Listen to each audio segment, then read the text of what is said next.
Sahabat optimasi, setelah kita sudah menentukan purpose bisnis Anda, baik itu tentang target, kategori bisnis, dan juga segmentasi market ya, segmentasi produk Anda. Nah, kali ini kita akan mengajak pada proses, yaitu bagaimana kita mengajak pada memvalidasi keunikan dan keunggulan Anda. Dalam memvalidasi keunikan Anda itu ada empat hal yang harus kita perhatikan, langkah-langkahnya ya. Kita menentukan meriset pasarnya. Terus kedua, SEMrush itu mengecek kekuatan kompetitor dan kekuatan kita gitu ya.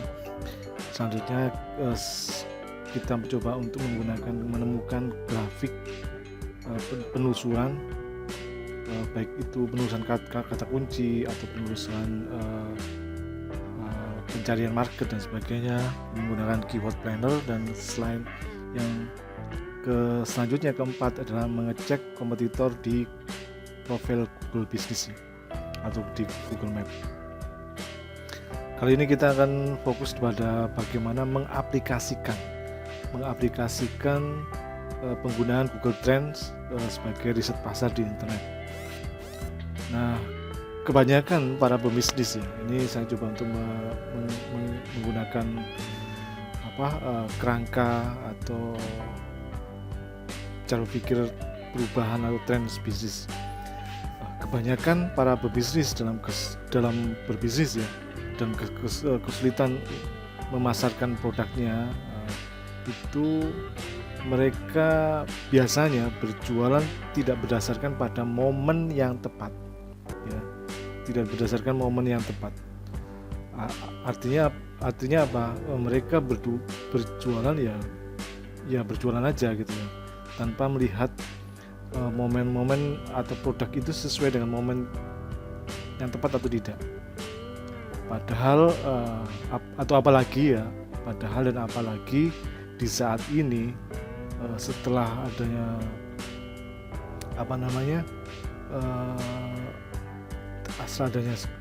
COVID, pandemi, terus juga milenial, itu juga ada proses digitalisasi dan sebagainya, itu perubahan dinamika dan kebiasaan pembeli itu senantiasa berubah-ubah ya.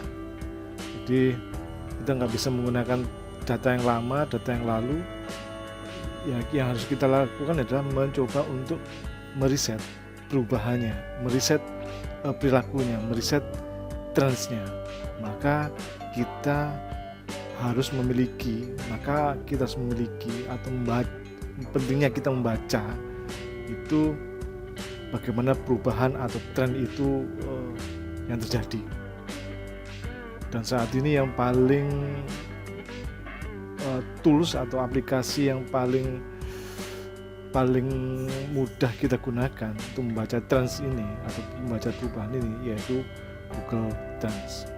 Jadi karena memang gratis dan mudah untuk diaplikasikannya, nah, kita bisa memanfaatkan Google Trends ini. Dan sangat mudah sebenarnya. Izinkan kalau saya mencoba untuk menganalogikan bahwa sebenarnya Google Trends ini itu ibarat kompas penunjuk arah. Yaitu kompas yang mengarahkan kemana atau mengarahkan kita ke arah mata angin yang mana yang dirasa aman dan selaras dan membantu kita untuk mencapai target dan tujuan bisnis kita.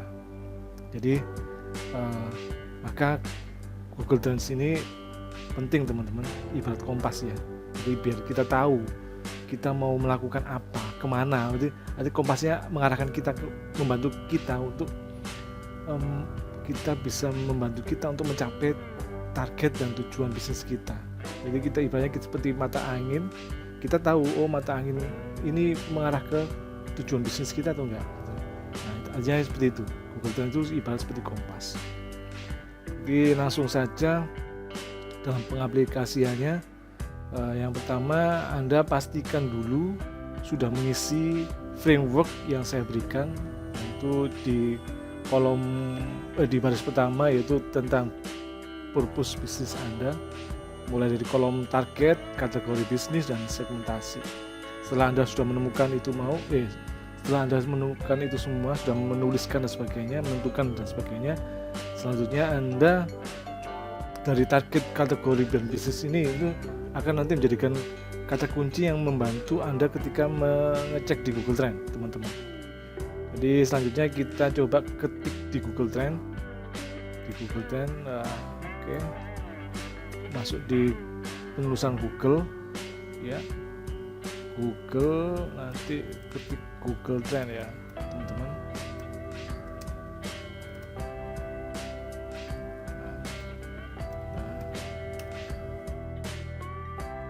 Google Trend. Nah, ini ada pilih yang trends.google.com ya. Nah, ini saya coba untuk mengaplikasikan, ini coba setting, temukan penelusurannya di Indonesia ya, teman-teman ya. Indonesia di sini.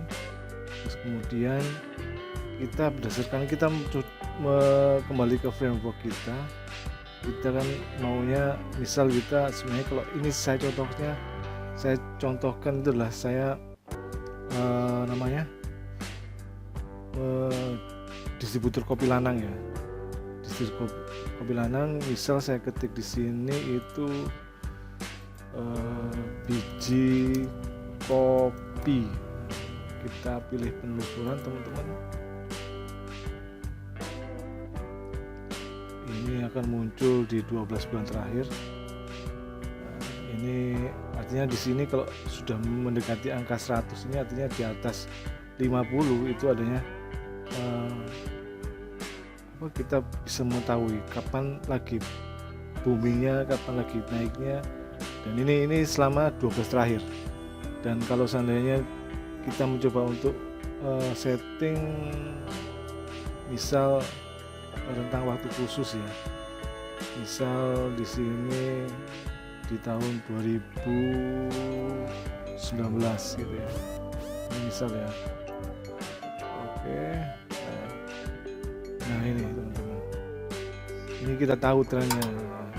Ternyata di bulan-bulan Maret itu tidak ramai, tapi ketika di bulan Juni, Juli itu ramai. Demikian. Terus sebaliknya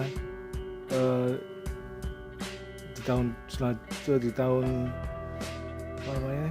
2000 itu ini 15 September ya.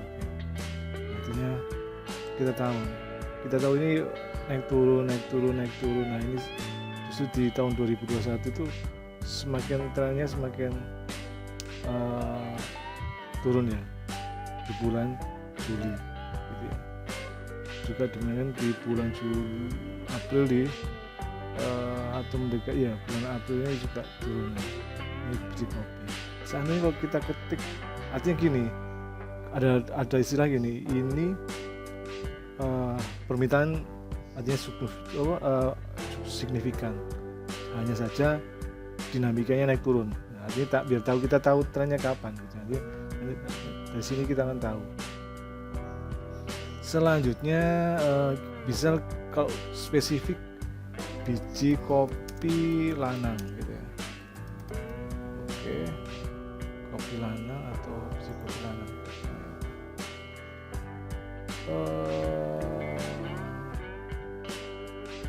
Non. Ya. Coba ini kalau kopi Lanang ya.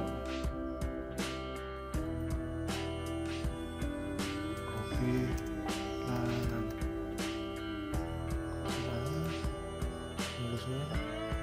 Nah,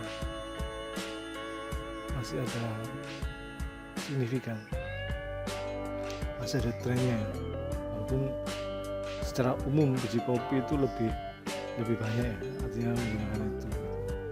Artinya tetap walaupun lebih sedikit, relatif sedikit dari biji kopi, itu artinya kita ada peluang. Tinggal kira-kira dengan peluang seperti ini persaingannya seperti apa? Adakah kompetitornya? Kalau kompetitornya sedikit atau bahkan tidak ada kompetitornya, ya kita bisa bermain gitu. Nah, jadi teman-teman dari sini kita akan tahu. Atau di sini misalnya menggunakan kata kunci yang lain, green bean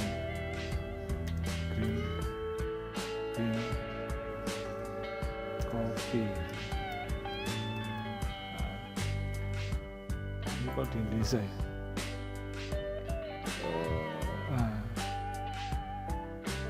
Kita menggunakan kata kunci green bean ini untuk menarget segmentasi kelas menengah ke atas. Artinya masih kopi lanang ya, green bean ini masih bisa. Nah, ini seandainya kalau kita mengacu pada di Indonesia, misal kalau di seluruh dunia gimana? Nah, kita nggak tahu. Wah, kebayangan ya.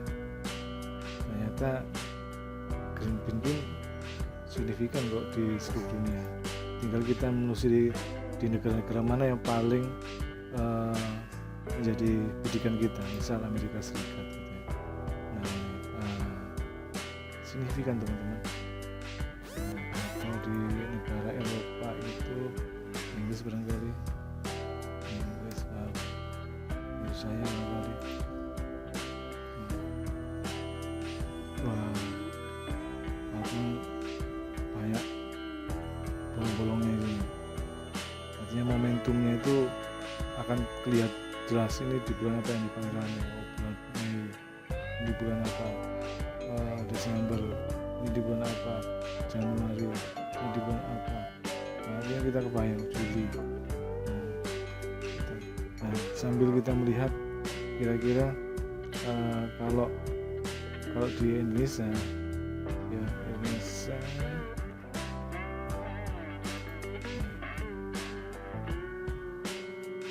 ini daerah mana paling minat biji kopi? Ternyata di sini teman-teman, Bengkulu, Aceh, Lampung. Artinya banyak yang mengetik kata kunci ini adalah dari Bengkulu, Aceh, dan Lampung. Peminatnya paling banyak. Nah, terus kemudian keyword atau query ya, pertanyaan-pertanyaan gitu ya. Nah, ini bisa jadikan sebuah konten kita, dan ini bisa di download teman-teman. Oke, saya kira seperti itu. Dan memang kalau misalnya kita tahu, artinya kita mengetahui penggunaan ini, bagaimana kita menemukan marketnya di Google Trend ini, saya yakin dari situ Anda akan memiliki peluang untuk memperbanyak penjualan. Saya kira cukup sekian penjelasan saya tentang penggunaan Google Trend untuk riset pasar di internet. Semoga bermanfaat, dan jangan lupa mengisi frameworknya. Kira-kira dari mana dari hasil di Google itu, kira-kira yang mana paling banyak, atau yang mana yang paling ibaratnya yang paling bisa kita temukan kata kunci itu. Saya kira seperti itu. Bisa di capture di screenshot ini, bisa masukkan dalam framework seperti ini, seperti ulasan di sini. Ya, kita ada namanya itu ada sebagai acuan untuk menjualkan produk kita. Kali ini saya menggunakan biji kopi. Terima kasih, semoga bermanfaat. Bila ada pertanyaan silakan tulis di kolom komentar. Salam